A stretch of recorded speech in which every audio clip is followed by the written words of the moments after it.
This is Unpivot, the show for Excel and Power BI fans and anyone who loves chatting about data. I'm Wim Hopkins. I'm Mark Proctor. I'm Giles Mail. I'm Sue Bays. Last. But back. But back. Woo-hoo! Yay. Drum roll, applause. Roll. Excellent. Welcome back, Sue. Thank you very much. Now, I don't know if you listened to last week's episode, but we were pathetically not exactly sure where you'd gone. Yeah. Can you just remind us and tell us what you're up to? The week before, I was in Poland. I am a huge fan of cold exposure, and anyone that knows me knows I swim in the sea all year round. It's my fourth winter I've been through, and I like cold. I find cold is really sort of invigorating. And I did a Wim Hof introduction day a few years back. So one of my friends, I probably haven't shared it with you, but I got skin cancer last year, which is all fine, all taken care of, all sorted. But I had to sit still for a week. So whilst they basically just cut it out, and then and it's all fine, but you have to sit still for a whole week while your skin knits together. You can imagine me. I was like, well, I can't walk, I can't swim, I can't do yoga, I can't walk, I couldn't do anything. So whilst I was sat still, this thing came up as you're scrolling through stuff from my friend that I did the introductory day, and it was a week in Poland doing cold immersion stuff, and it's something I've always wanted to do. And I thought, right, book. So I booked it, and off to Poland I went, and it was probably one of the best experiences I've ever had. It was just amazing. So it was with a whole group of people I'd never met before. And we hiked up a mountain in our shorts and not a lot else, crop tops, and up to the top, 2 hour hike up, -10 at the top, and then hike back. And we went into icy waterfalls, and where they had to cut the ice to get us in, and it was just such cold fun. Listening. I'm getting my heated blanket. Hang on, it's too cold. But I didn't really know a huge amount about Wim Hof, but it's based on the fundamentals of his breathing, and he's broken something like 24 world records. It's just crazy the way that breath can affect your mind, and I'm all about trying to tell my mind to tell my body that I can do more than what I think I can. So I think he's run some marathons in like the snow, like minus temperatures, in just like shorts. Yeah, so he's run a half marathon, I think, in Finland in just his shorts, no shoes. He's run a marathon throughout a desert with no water. He's climbed up to Mount Everest, not to the summit, but fairly near, without any special stuff, I think. And but his old, and then they injected him one time with E. coli, and he used his mind to stop any symptoms happening, and then he trained other people to do the same. So it's really interesting to see what you can use your mind to allow your body to do. So basically, the lesson is that if you have a strong mind, you'll be all right. But if you're like the rest of us, you will have died a long time ago by pure natural selection. Is that right? Yeah. You live longer and healthier and stronger, apparently. I don't know. We'll see. Because Win, you did bring up some doubts in last week's episode. I heard that. Is that not true, Sue? No, it's so true. If you don't mind me saying them, but your wife is super fit, isn't she? She's really into body combat and high aerobics and stuff like that. Yeah. So she's very, very active sports wise, and she was quicker than you. I think Mark was talking more about me doubting the benefits of cold water therapy. Oh, well, you live in Australia. Mind you, Wim lives in Australia now. No, I just heard something the other day on a podcast talking about how they've done a lot of research into living longer, and there's now doubts about the cold stuff, but more evidence supporting the warm stuff. So that's all I was relaying. I mean, because we were in the sauna then, so you do the cold and then you do the yeah. We all know equivalent. Sorry. We all know you can just put the word apparently on the front of anything, and then you can say anything you like. Apparently, red wine is really good for you. Apparently, the more Guinness you drink, the longer you live. And it doesn't even have to be true. It doesn't have to be based in any fact. You just have to say apparently, and whatever you say then becomes almost fact.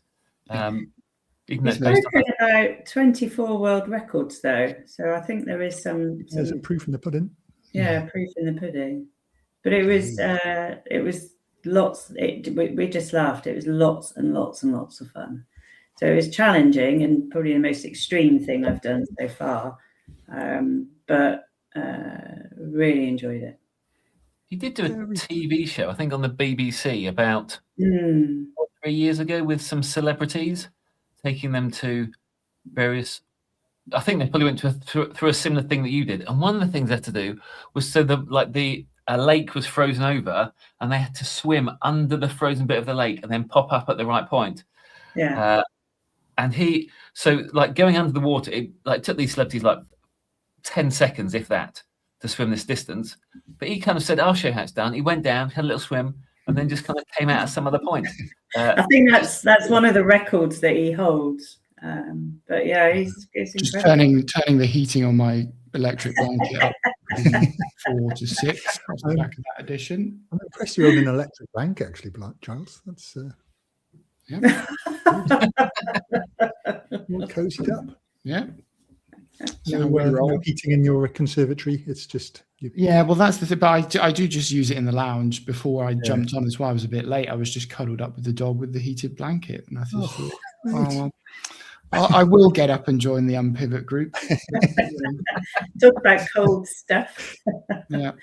Are you taking it with you on your road trip? Is that the blanket going with you? Yeah. Faye and I were looking at, we've got Starlink now, so we're just trying to sort all that up. Tested it over the weekend, made sure it worked, which is good. So we'll have constant internet access. Remind me what date you're going in a camper van? Motorhome.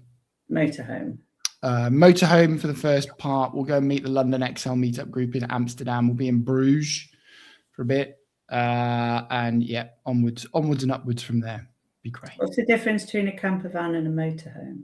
Motorhomes are bigger generally, I think. Yeah. There you go. What date are you going, Giles? Probably should do this admin offline, but while you're here. We pick up the camper van on the 28th, I think, and then off on the 1st, and we'll be away for most of March, meeting the London Excel meetup group, I think, on the middle of March, then back.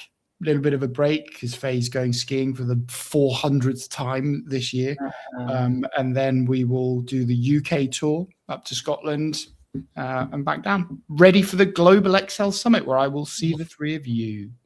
Oh, yes. I had a nervy moment. One of the most nervy moments of my life was in a camper van, motorhome. So this was backpacking around, sort of traveling around New Zealand, but we hired a camper van and drove it around. But you had to put £5,000 deposit down or something like this. And at that time, I didn't have £5,000. So it was basically sort of like all on the credit card. And then it had snowed as well. And the last, 3 miles back to the drop-off centre, I've never been so worried. We got all the way around without doing any damage. It's like, come on. You can do it. Yeah. So, It's funny, a couple of my friends are doing that at the moment. They've hired a camper van and they're going around New Zealand and they're showing just the most amazing pictures. It's great. Yeah. Really we'll share quite a lot on socials, I think, but it takes a lot of organization, which is not my strongest point, actually having a socials plan. But we'll share some stuff this weekend. Good. All right. So what's news? What's the other news? What else is happening in the world? Anybody got a chip in?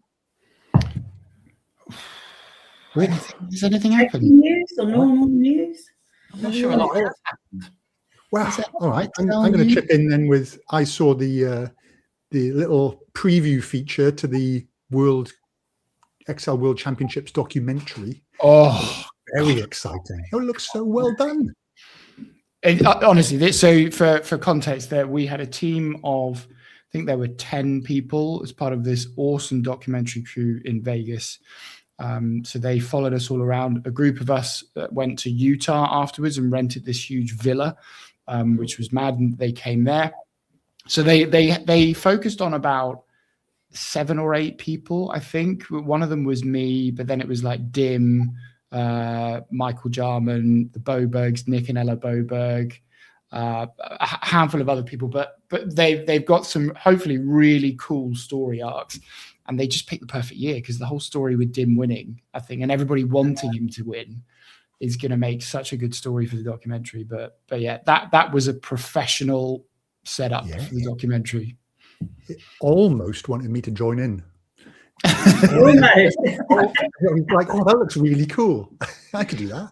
You could win if you're going to be in the UK for the GS, and just 2 days later, you could hop over to Amsterdam, take part in the European Championships, the inaugural Europeans. Be great. Great fun. Is there an Australian cohort of competitors? Because you've got the UK Championships, and I think where's Andrew Nye from? Is he Australia, New Zealand? He's Australian. Yeah. So there's some. There might be. I can neither confirm nor deny that possibly at some stage in the future, near or far, there might be an Australian chapter. Read into that what you will. Compete in another country on a different time zone type thing. Is that essentially how Andrew got in? Well, I mean, Andrew's just a titan. So Andrew's just straight into the Worlds. Always qualifies, always in the top bracket. How would have he gotten in the first place? Through the world. You don't need to go through a local chapter, so the world competition is isolated. Yeah. However, the local chapters typically are a bit easier. So what you'll find new players doing quite often is going through a local chapter and then working through to the Worlds. Andrew's just one of those like Dim that's just on another level. Yeah. Good. The other one that popped up on my feed was that Mike Girvin, ExcelIsFun, has basically hung up his YouTube boots. So he published "This is my last ever YouTube video. Thanks for watching." So legend. Thank you, Mr. Girvin, for creating some awesome content over the years and driving that. Been doing it for I think 18 years. He said 18 years of content. Mad. So some people were talking about retirement. Is that true? Is he essentially retiring? Lots of sort of stresses with family life and things and illnesses and stuff. So he's just gone, done with that now. I think there comes a point where you just go, yeah, I've done enough, right? There's got to be a tipping point with that. You just lose the mojo for creating another video at some point. Yeah. Matt Allington took a step back a year or two ago, didn't he? He did. He's enjoying retirement. I did have a quick message with him the other day. Oh, did you? Is he good? Is he well? On the golf course a lot? Pretty much. Yeah, nice. Bit of golf, bit of off to his little holiday home that got flooded and completely wiped out about 10 years ago, and then they had to rebuild it and stuff because it was built on a little riverbank somewhere in, I want to say towards Melbourne way, but I could be totally wrong on that. But yeah, having a lovely time apparently. So Matt's just retired and still retired. He hasn't come back. He's just retired. Just retired. Yeah, I was on a chat where he posted a quick question because he's still dabbling in a bit of Power BI for people. So you can't. You never. Even when you're retired, you can't help yourself, can you? You can't. I fully intend to be dabbling still in my retirement. Me too. Yeah, I like it. It's not. I really love what I do. I'd like to think I'd pop on a forum now and again and try and answer a couple of questions and things, even in the future days. I might learn regex when I retire. See how that goes. Yeah, I'm not so keen on that. I might go Python. Yeah. Oh, I like Python. But anybody else got anything? I can keep going, but there's nothing else happened. Claude's released an update, isn't it? So I saw today there's another update for Claude, which is I'm in love with Claude. Honestly, Claude is other than my dog, Claude is like the most in love I've ever been. It's pretty Are impressive. you going to take Pippa when you do your trip around the UK? We thought about it, possibly not. She'll be fine with my parents, and I just think it would be a little bit of a hassle. Yeah, selfish for you, but yeah.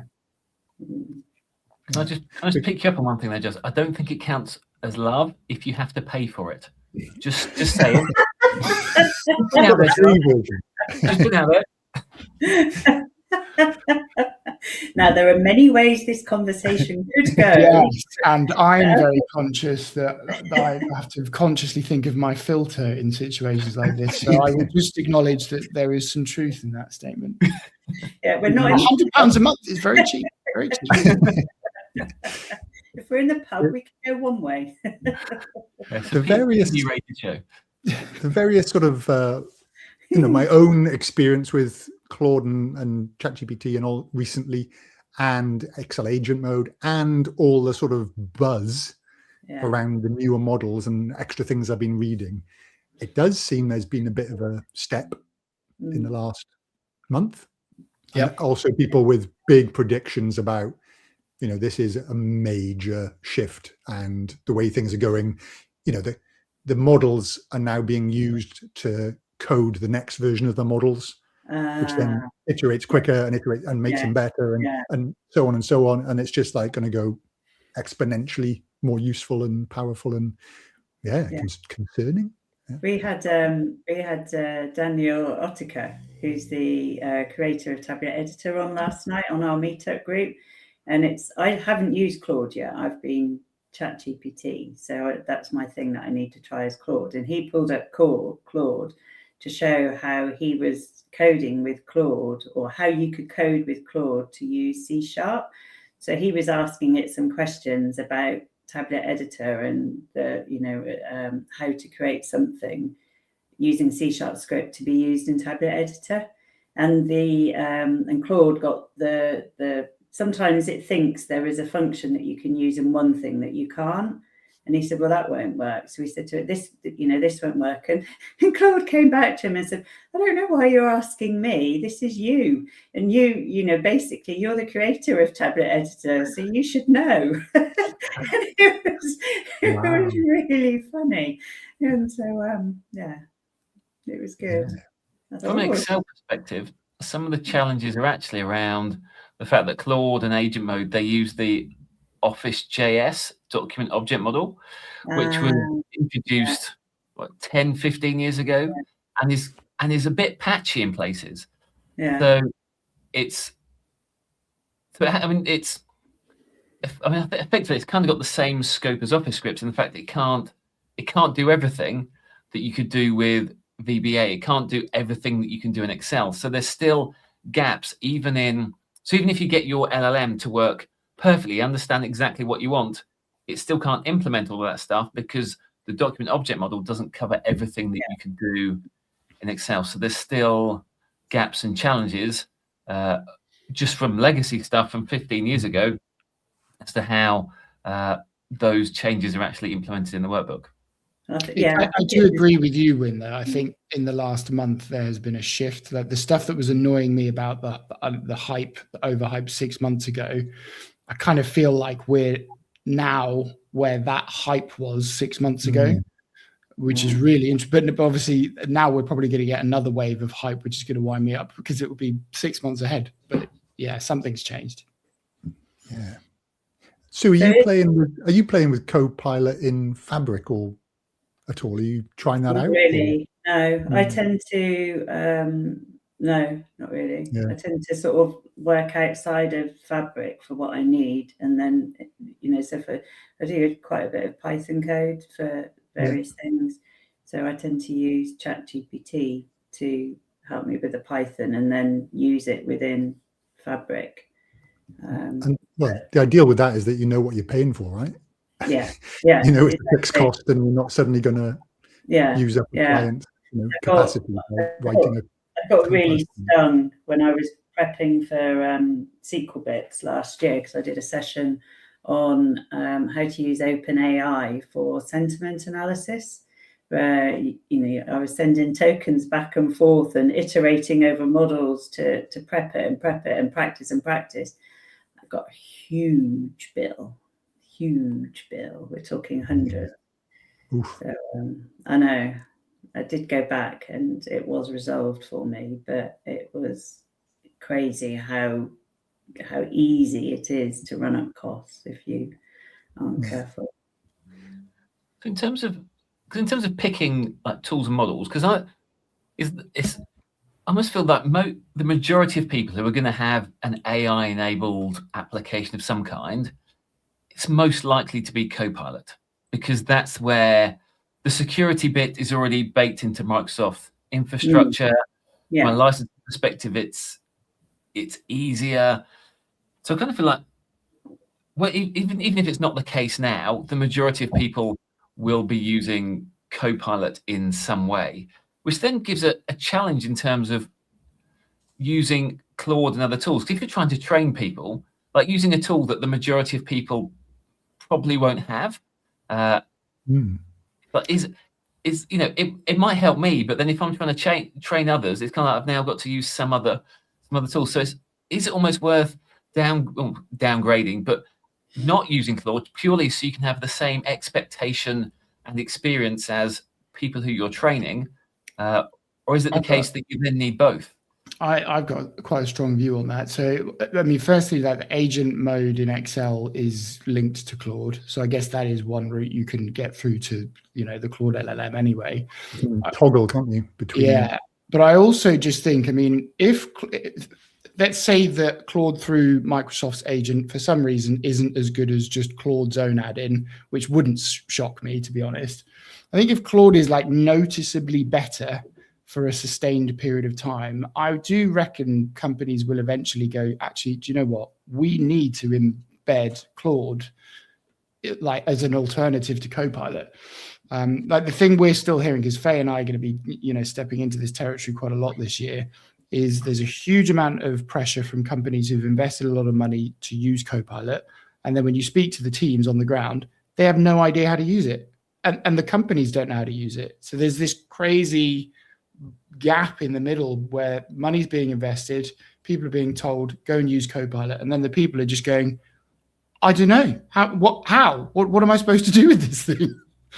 It's kind of interesting at the moment. Lots of friends of mine in businesses that are working for businesses or using Copilot in Word and things like that, which I don't have experience of, but they all seem to be very happy using it in the less techie areas. Yeah, I tried it in PowerPoint and it was rubbish, like really rubbish. But I think my expectations of the agentic side of create this for me, do that, were probably a bit out of kilter with where it's at. I think for like average or new users, I think some of the Copilot stuff and the agent mode stuff in Excel will be absolutely brilliant if they get it right. But it's taken a while to get there. I mean, isn't the issue probably around the fact that the LLMs are not deterministic? So therefore, in Word, when it gives you text, it's kind of like it almost doesn't matter whether that's exactly what you wanted, the right text or the wrong text. It's this word, that word, and it's partly the same in PowerPoint. It's like it's almost idea generation, isn't it? In those programs that you can then work with it and then take it further. But in Excel, it's not really idea generation. It's like, oh, here's an idea. Oh yes, I'll play with this. I'll make this work. It's a case of here's the thing. Now make it work. And so it's not a thing that you can in Excel. It's not something you can necessarily iterate on that you can in, say, Word or PowerPoint. And I think that's just down to the deterministic nature of what the LLMs do. And that's why I think from that kind of perspective around agent mode and Claude, it's going to take longer because if it produces rubbish, like if in Word, if it produces a rubbish sentence, it doesn't matter really. It's still a sentence. It's just not a great sentence.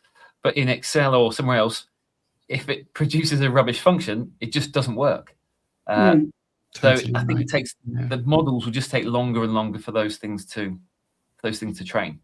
It's like one of the most common errors we've seen in all the testing I've done with Paul and Ian is sometimes it just, when it builds something for you in Excel, it'll just pick the wrong cell. It'll be a column off or a row off.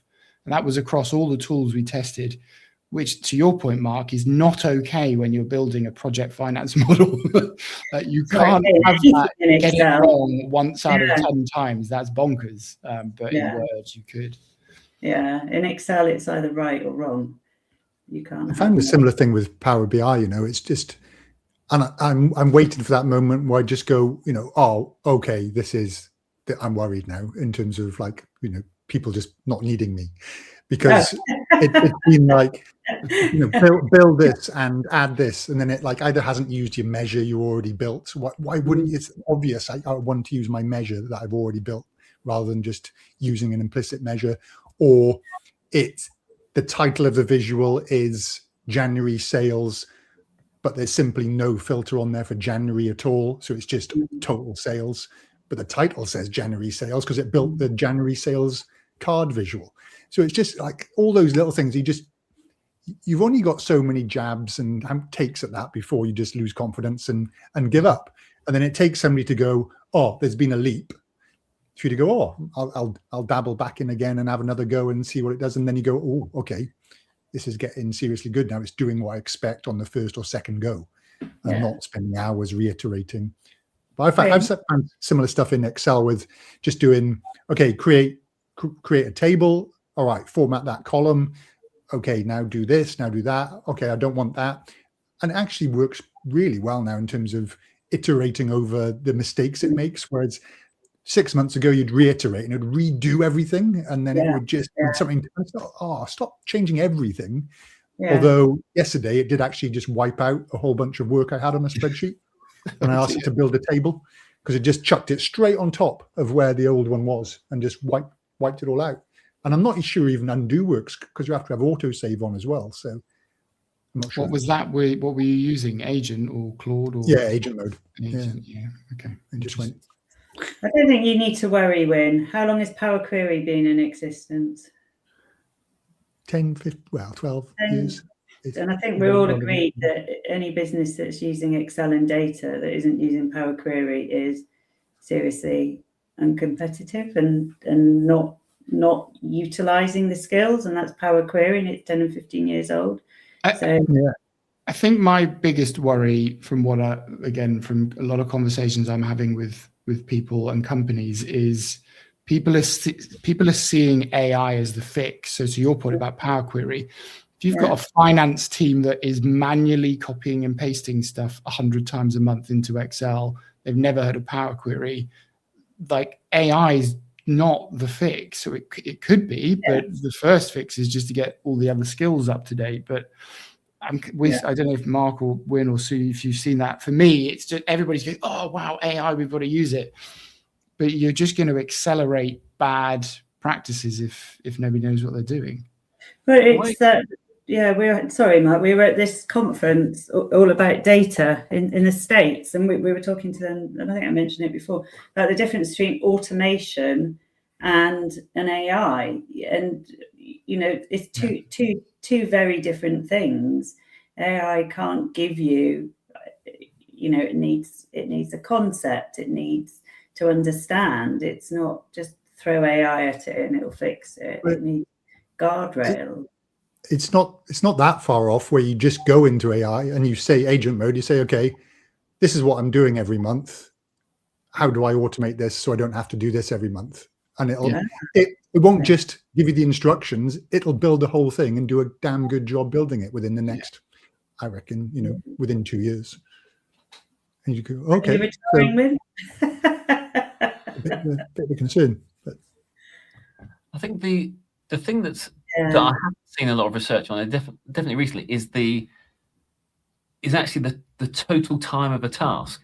Because there was an article by a writer who said that, you know, they used to write things, they're right, so they just used to write, and then AI came in and all their clients said, we don't want you to write, we want you to edit these things that have been created by, so we'll give you things that have been generated by AI. Your job is to just edit them so that they're better. And they said that the amount of time they took to edit was twice as long as it took them to write the thing from scratch. And I think there isn't anything, I mean, there's some research that's kind of older around this, but I don't think anyone has got that level of, I haven't seen any research on that at the moment. And that's the key thing, because it's like, you know, you can build a financial model in 30 minutes or, you know, 15 minutes, however long it takes for that model to be built automatically. But nobody wants to build build a financial model and then build a financial model and build a financial model. It's almost like you've got fixed ways of working and ways that you know work and structures and methods which you want it to implement. So if it takes more time to audit that model than it does to build that model, then it's kind of we're kind of getting it back to front. And I think at some point it will switch. But at the moment, it's kind of like, hey, you can build a model. We now need to audit every single thing in there. And I think on one of your podcasts, Giles, it uses the filter XML function. And you were thinking, has anyone even heard of filter XML? I think I've heard of it. I have no idea what it does. And equally, why would it use that in the context of a financial model? So I don't think we're not looking at total tasks at the minute in terms of those processes, especially things that have to be accurate. I think there is a tipping point. I don't know what that is yet, because really you want to be able to train your. So in Giles's world, you've got here's how we build a depreciation schedule, and you want your AI to go, I'm going to build your depreciation schedule exactly the way you build them. So it uses the same formulas and the same constructs, and it is exactly the same every single time. Until we get there, then I think the audit piece will outweigh the benefits. So I think there's a tipping point somewhere, but I think we're not quite there. There's a different tipping point around how useful is this, and I think to Giles's point, it went from this isn't particularly useful at all to now being, hey, this could be useful. Then I think there's another tipping point where the efficiency actually comes. The way I described it was with Claude. I think I may have said this on the last episode. Like, I haven't had that moment yet with Claude in the add-in in Excel in particular where I've got frustrated. Like, it's generally done what I wanted to. What else was I going to say? Can't remember. It was really important, but I've forgotten it. So I did one yesterday where I just went, okay, take a look at this. Was Excel agent mode. Review this sheet. Tell me, flag any inconsistent formulas. And I deliberately deleted one formula and I deliberately put an inconsistent formula in one spot, found them both. Yeah. Nice. Right. Okay, that's a third-party piece of software that you don't have to install to do that. That's that company's, IP suddenly, suddenly got less value for all those sorts of tools and things, because these things can do all sorts of stuff. The problem is how pleasing, how your LLM, how much does it want to please you? How much does it want to exceed expectations? Because going back a few months, I did something similar, and I asked it, and it came up with a whole, like, hundreds of potential errors. I knew there were 2, but they were literally listed. This is this one that, and if I'd have gone through it, it would have, because I'd have had to go through it, rethink every formula. Is this right? Is this not? So again, there's a piece around, you must need a threshold. You must need to put it in your prompt. I only want the things that are definitely errors, but then what things does it then miss? So there's a piece of, it helps, but it doesn't. And it's I almost feel like, and I think they're at this stage of, if you could get 3 LLMs and they all did something and then they cross-check something, like the cross-check of those items is worth significantly more than just one model. Because then it means that if they've all validated against each other, if they've all agreed on something, then that's got to be a particularly clear item. So I think that's where we can get real benefit. If all those LLMs can work together and kind of cross-validate each other, that then creates more certainty. I think some people are doing that as well. I haven't done it myself, but I know Aditya and a few others have talked about it. Yeah. Plus, once we can start saving our preferences, easily saving your prompts, uploading templates, uploading examples, saving things. Same goes for Power BI as well. You know, I just want to be able to save my favorite charts and save everything in a nice sort of demo file that Copilot can then go to and go, okay, this is the style, this is what you use.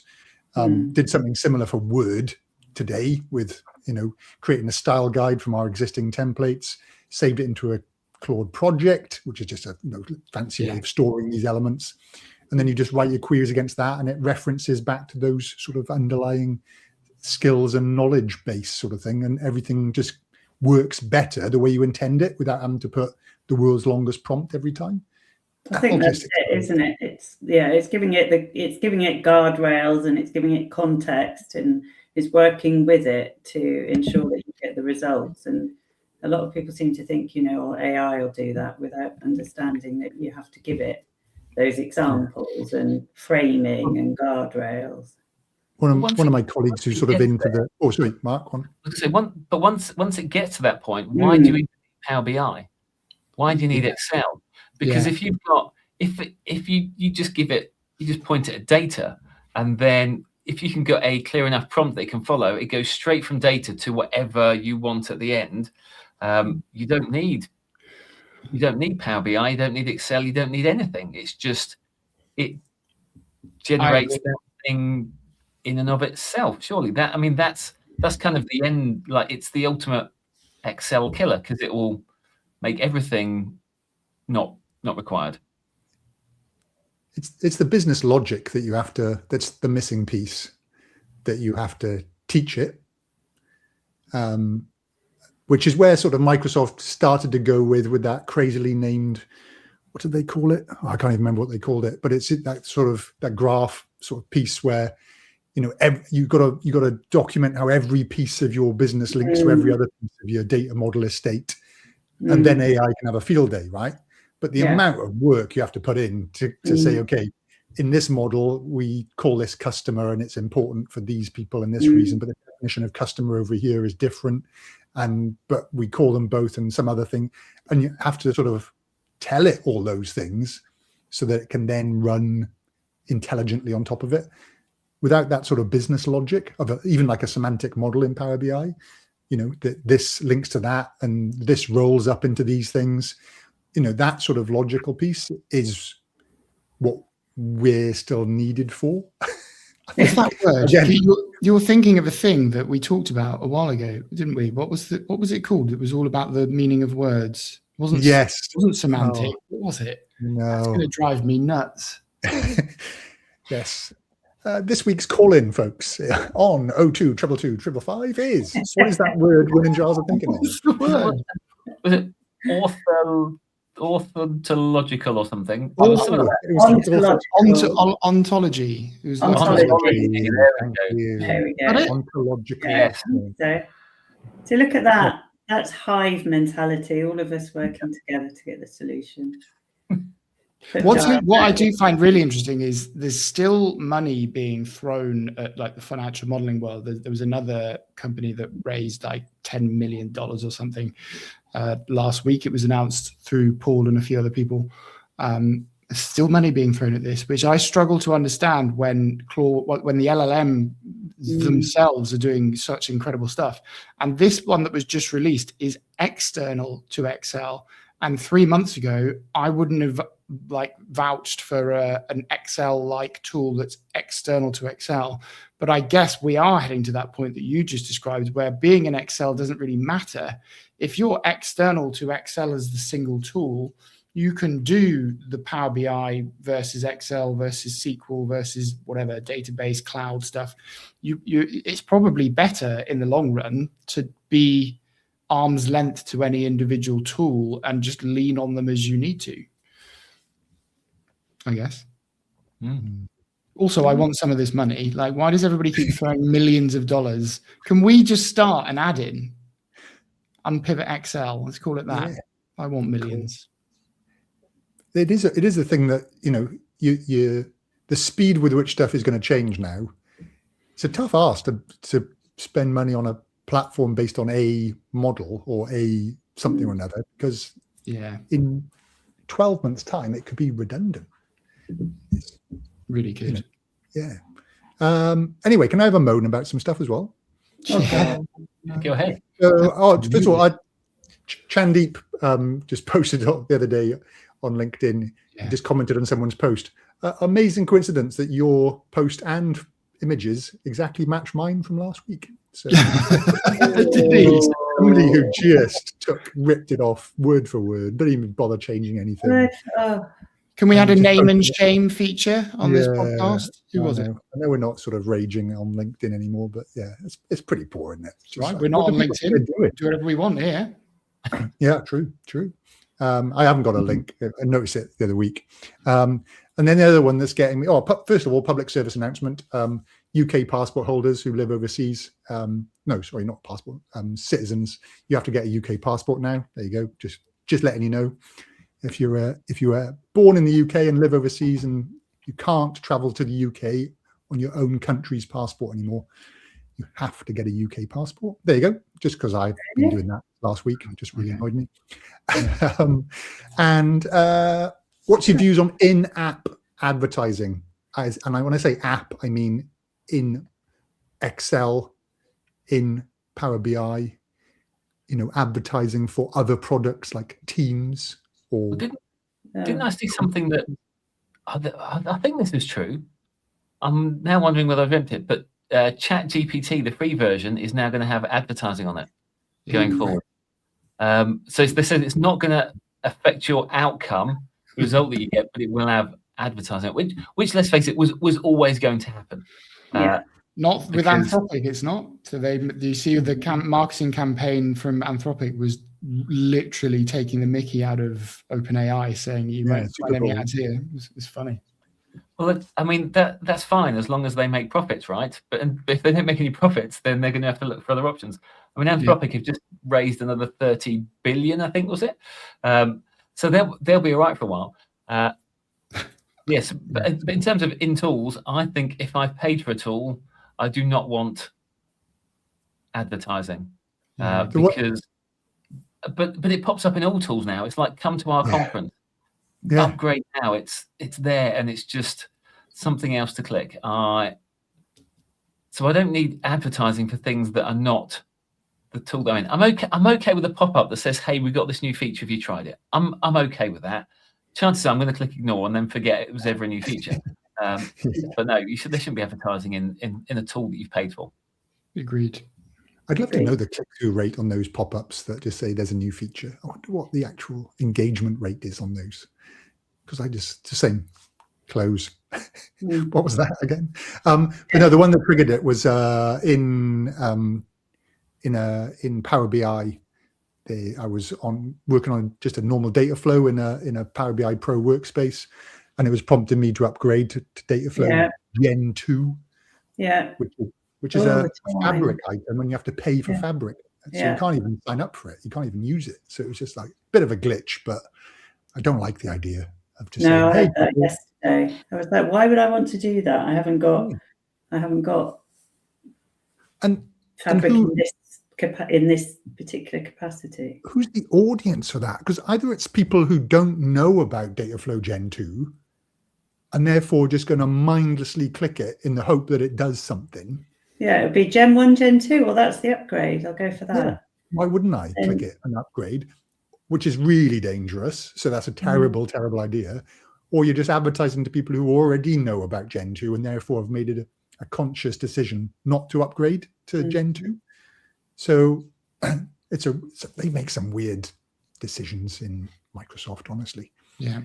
Yeah. Advertising Teams from Excel as well. That killed me. That was a few months back. Why not try Teams? Because it's rubbish, and half the time you can't get on through your stupid tenants, and it drives me insane. Yeah, the one I discovered the other day, like one of my colleagues hadn't been getting any notifications from anything I'd been sending them, which was why I thought they were really rude. But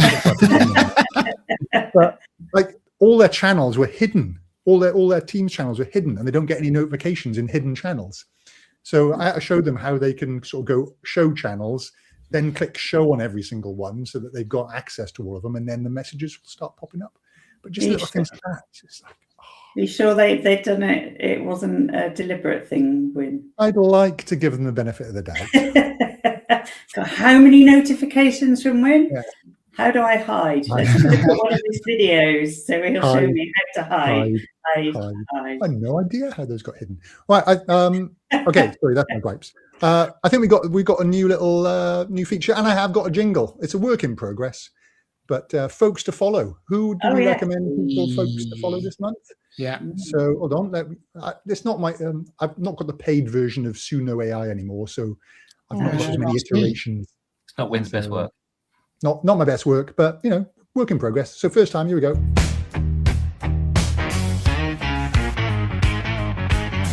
These are the folks you gotta follow. They're sharing content you gotta know. We'd recommend them all day long.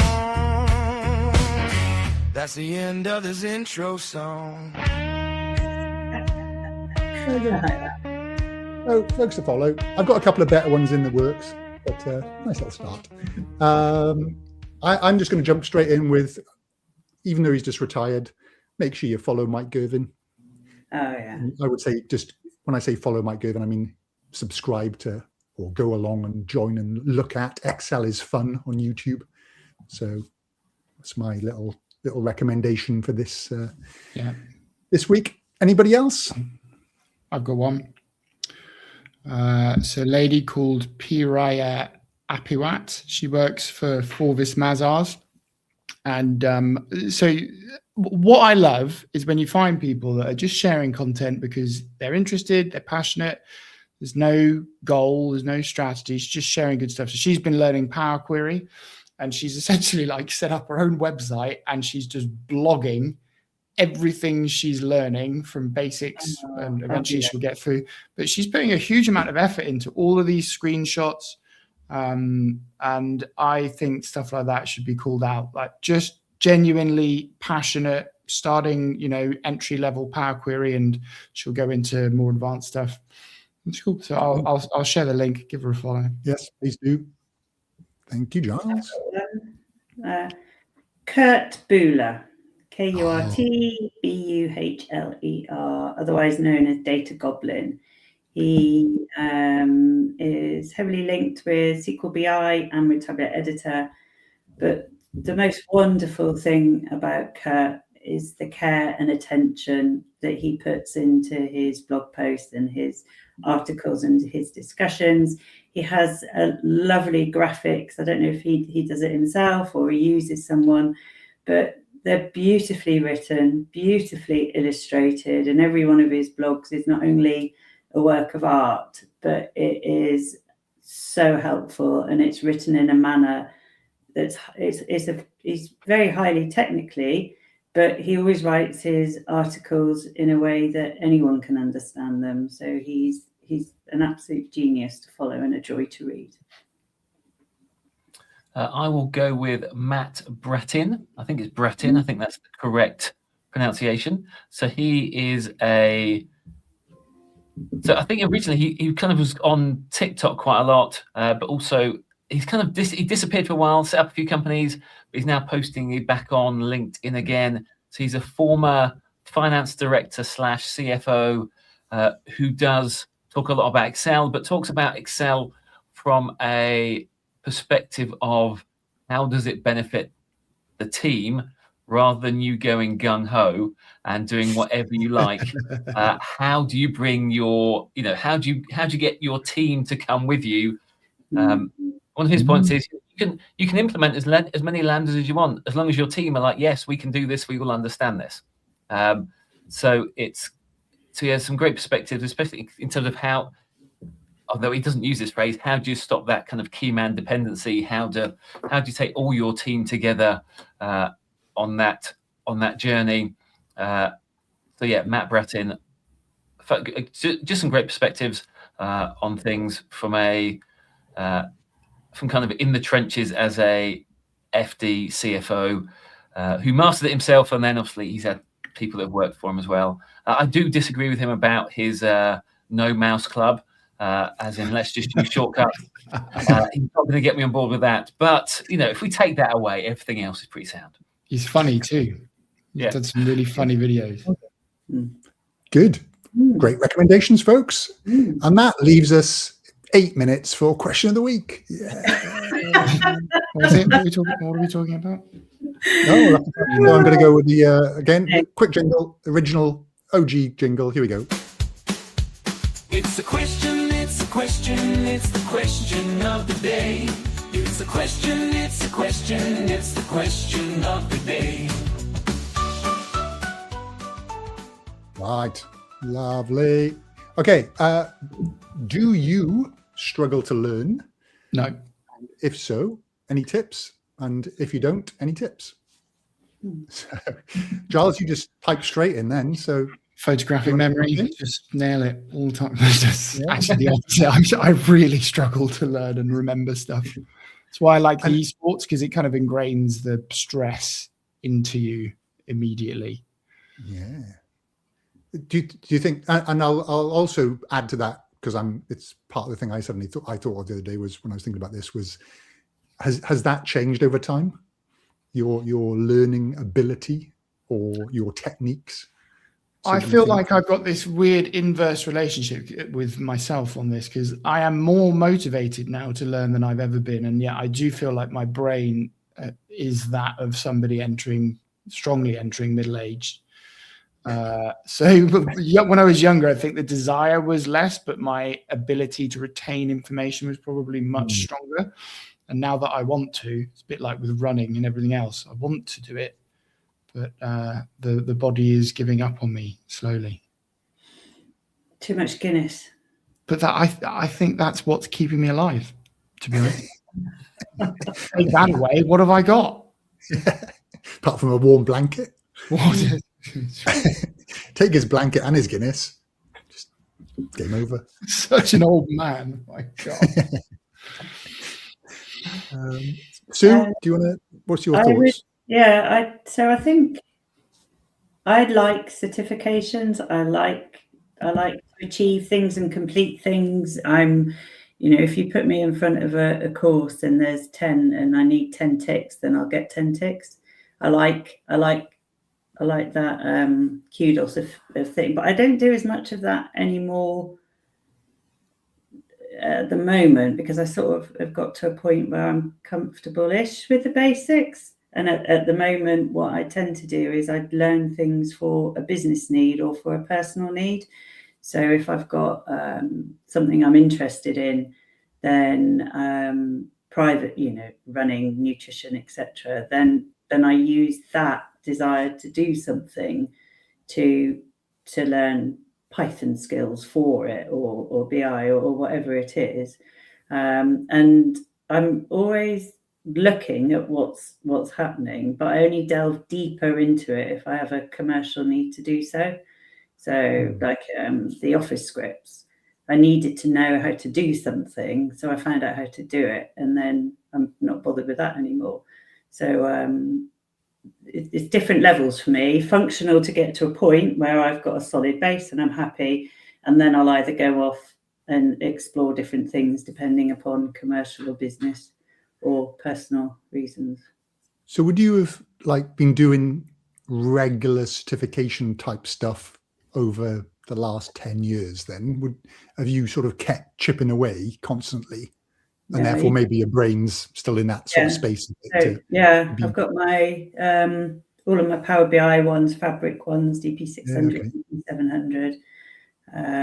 I did all of even the advanced, what was it? ECDL, European Computer Driving License, and then the advanced ones, and then all of the office ones. And so I like that, because it gives you that depth of knowledge. So like Microsoft Learn, I'm a huge, huge fan of Microsoft Learn. You even sent me a little MVP thing, because Microsoft have got the best training facilities for free for different things that you want to do. So if you want to just pick into data warehouses, or you want to pick into a little bit about how you can use a lake house or something, then you can dip into Microsoft Learn, and it'll take you through some steps so that you can just hit that little bit that you want to do. So I really like the Microsoft things that I did. I found, yeah, go on, sorry. I think I found doing with some certifications, I was almost like I was getting through them by following the process, but I wasn't really learning. I think for me, I have to do like multiple iterations of stuff for it to sink in. Yeah. For me, it very rarely sinks in first go these days. And then, what about you, Mark? Sorry, go on, Sue. I was going to say, but does it have to sink in? Does it have to sink that deeply in? Is it, I think there is a certain level of knowledge you need to have to understand conceptually. But I don't know we've got encyclopedias in our hands. We don't, how deep do we need to go? It's like doctors, how much you need to have it conceptually, you need to understand that, but you always need to reference. For me, I remember a few years ago, I went through this management training thing, and we involved these personality things, and you have to sit down with people and talk about various things. And on one of them, I mentioned to this person that I was I'm quite a slow thinker. To think things over. She shook her head and she said, "Mark, that's such a negative attitude." I said, "No, I am a slow thinker." She goes, "No, you're a deep thinker." Oh, that's better. So when it comes to learning, the challenge I have is that I always want to learn things fast. Yeah, everyone wants to. I want to learn things as quick as possible. The problem is that actually, I need to get the various bits in my brain, whatever needs to connect and work together. Those things take much longer than my desire to learn. So often I will speed through things, and then after how many hours I'll be like, I don't actually know. I haven't actually learned anything. I don't even literally. I can go through the exercises, but that's about as much as I've done. I haven't actually understood it. So often it takes. I have to remind myself that when it comes to learning something, you've got to. Slow and steady wins the race. The goal is not to get to the end of the course or the training thing as fast as possible. The goal is actually to learn. And when you've got like a little percentage bar, you're 20% complete, you just want to get to the end of that percentage bar, just because then I've done it, but actually you haven't done it. You haven't actually learned anything. But what I find is when you start to think about, when you just step away for a while and think about things, you start to see how things are connected. So, for example, you've got, there's only so many ways that you can reference things or name things. So when you think about lists in Power Query, that's the same. Lists are like arrays, and lists, and then you've got records that are like objects in JavaScript. So you've got all these kind of constructs that, some things are by position and some things are by name. And once you understand the construct somewhere, you can then apply that construct somewhere else. So I think once you've got a broader knowledge of things, it's a bit like, if you understand let in Excel, you understand let in Power Query, you understand var and return in DAX. There's similar constructs that once you get those, it helps you with that process of learning, because you're then not distracted by a new concept, because you can apply that concept to something else. But ultimately, for me, I struggle because I need to go slow enough. So when you go slow enough that it gives your brain to actually time to think about it, and all those neural pathways or whatever it is to connect, and you actually I actually now understand how this works. So you have to go slow enough, but when you go that slow, you kind of forget that you even started it. It's that thing of you should do, if you do 20 minutes a day or whatever else, but like most New Year's resolutions, by day 4 or 5, you've forgotten you were going to do 20 minutes a day. Something else comes along, and then it gets to, May. Didn't I start some training on something? So I think the challenge is going slow enough that you actually learn, but then actually completing it. So it's very much an emotional challenge. To complete it rather than anything else. And also, I think I thought about this recently in terms of our own courses. Sometimes you can look at something and you can be like, that's a serious course. That's a long course. That's going to contain everything I need.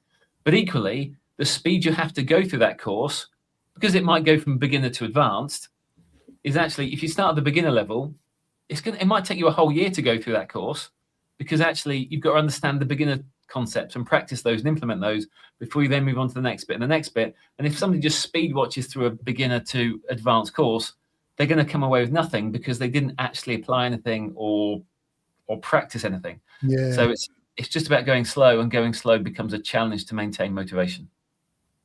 For me, it's the application of it, because like school and uni, you know, I was just good at parrot regurgitating, memorizing text, spitting out, you know, 3 essays that I'd learned off pat, and that was what my sort of skill was, and I did well with that. But then you come into the real world and you go, okay, well, I've got to learn VBA now because like some stuff I'm working on has got VBA in it.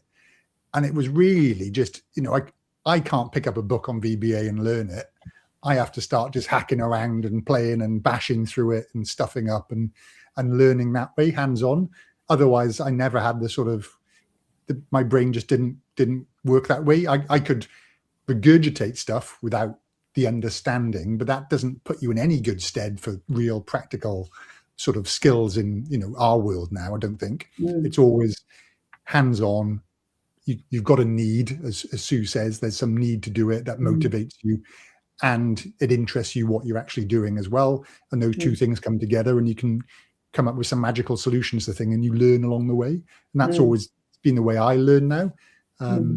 But like, last week I mentioned Andy Cutler and talked about how he's fab, isn't he? Yeah.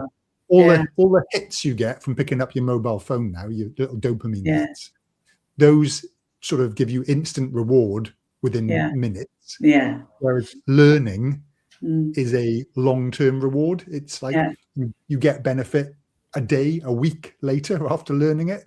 So it's then really hard to concentrate because you just go, just check if anybody's responded to that LinkedIn post, you know, and you pick up your phone and your brain's then distracted from what you're doing and you slog through the training again.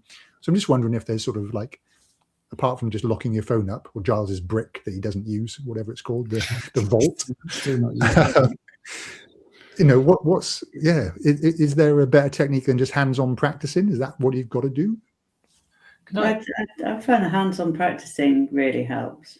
But Andy Cutler, I listened to that last week. I was, yes, he's brilliant. He speaks like he's in the pub. I said, he's just a really deep thinker as well.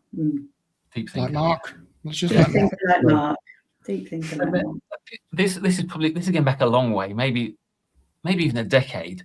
I decided I'll take a course to learn Power BI, and it was on this platform that had a thing that it would assess your ability. It would assess your ability and then place you at the right point within that course to then continue, which was great. Apart from, I had a lot of background knowledge of various things. So I got a lot, when it assessed my ability, I got a lot of the questions right.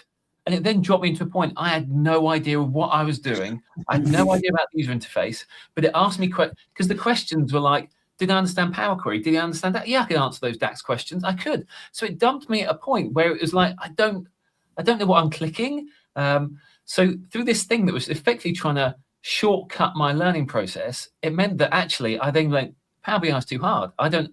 It's like I don't understand what's going on.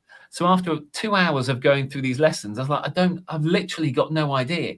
So I then just parked it. It's like, it's too hard.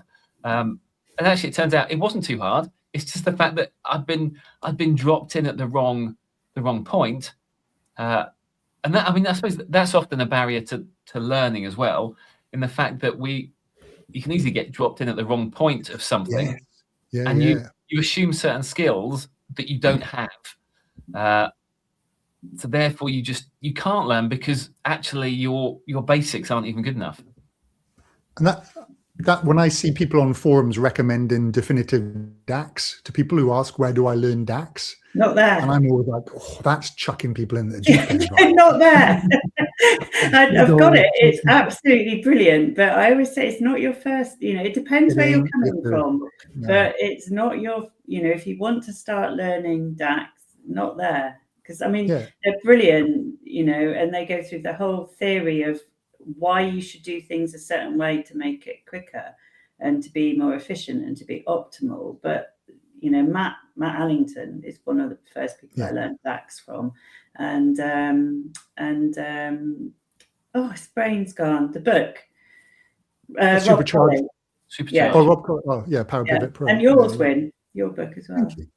There's the one, the PowerBI and DAX. Yeah, it is that sort of, if you're chucked in, you feel stupid sometimes, right? Because you don't know whether it's just not written for you, or badly written, or just not the right training, or whatever it might be. It's just not the right learning path for you. And that's, there's 10,000 different YouTube presenters, and people like some and not like others, because everyone's got different things they like and engage with, and styles they like. So I think maybe as well is like, if you try something and it doesn't quite click, then maybe don't necessarily give up. As Mark said, try a different. Try someone else. Yeah, different people. Rather than slogging through it, because I think if you're trying to slog through something, you're not going to, I certainly wouldn't be successful learning it. No, I wouldn't. And I always start from the beginning, even though I'm sort of fairly advanced. I usually start at the beginning, because you always pick one or two things up, and I do whiz through things quite quickly until I get to a point where I then like, right, okay, now I'm starting to, to do things I haven't done before. But I do because I'm a bit OCD, I do quite like all the ticks. So I like to start at the beginning and go, dun, dun, dun, dun, dun, even if I do it really fast speed, because you forget. I find I've forgotten so much. I was having to do time intelligence the other day. I thought, I haven't had to do that for ages. And then you're sort of like, how do I do that again? And then you go, oh yeah, okay. Do you know what you need? You need a good cheat sheet when moments like that happen. That's what you need. I saw one of my favorite influencers shared a 100 Copilot tips cheat sheet the other day. You need a Copilot to read the flipping wording on it. I'm not so good with cheat sheets. Really. I'll just get my A3 printer out just to print that one off. I had to let it out because I now can't whinge on LinkedIn. I just thought I'd let that out here with you. I go to my repo in Git, and I have a look and see how I did it before. Random question. When was the last time you printed something off? You don't have a printer? Oh, I do have one. I don't think it works. I do have one. I have got one, but the toner's run out ages ago. The reason I'm asking, I posted something the other day talking about my quick access toolbar, and I couldn't believe that people don't even have that right set up. But I looked at my quick access toolbar, and like pride of place, there's like 4 print helper buttons. I have no idea when last time I clicked them. Yeah, I got rid of those from my quick access. Yeah, I styles, macros, a couple of other things. Not much. I don't bother with the quick access toolbar. Oh God, no mouse. No, it's just somewhere else. It's just another place to go to where something might be. But I just put it in one place, and then like if everything's in one place, where is it? It's there. You know exactly where it is. You don't go hunting around. Which option do I? It's there. It's in one place. Is it time to refresh the host? Do we need new hosts? Can't be doing it. It could even be like let me give you a tip in the head-to-head we're going to have in the Global Excel Summit. Yeah, Power BI doesn't have a quick access toolbar. Power I'm giving you that. I'm giving that one for free. Yeah, not a great one then. That's because everything changes. Right, I think we better wrap up, folks. Lovely. Another little session. Can you guys all send me links, please? Again, more admin for the people we recommended, and I'll put those in the already done. Put it in the WhatsApp. It's already there. Admin request for listeners, please like and subscribe and all that. Schmozzle, that'll be kind of you. And let people know. Let's get to 1,000 subscribers on YouTube. We're at about 900. Okay, let's get. All right. Come on. Okay. We can do it. We can do it. I like okay. that. Giles, enjoy your the rest of your blanket, and everybody. It's lovely. Fantastic. It does look very cozy. It's really cozy. Okay, catch everybody else later. Bye.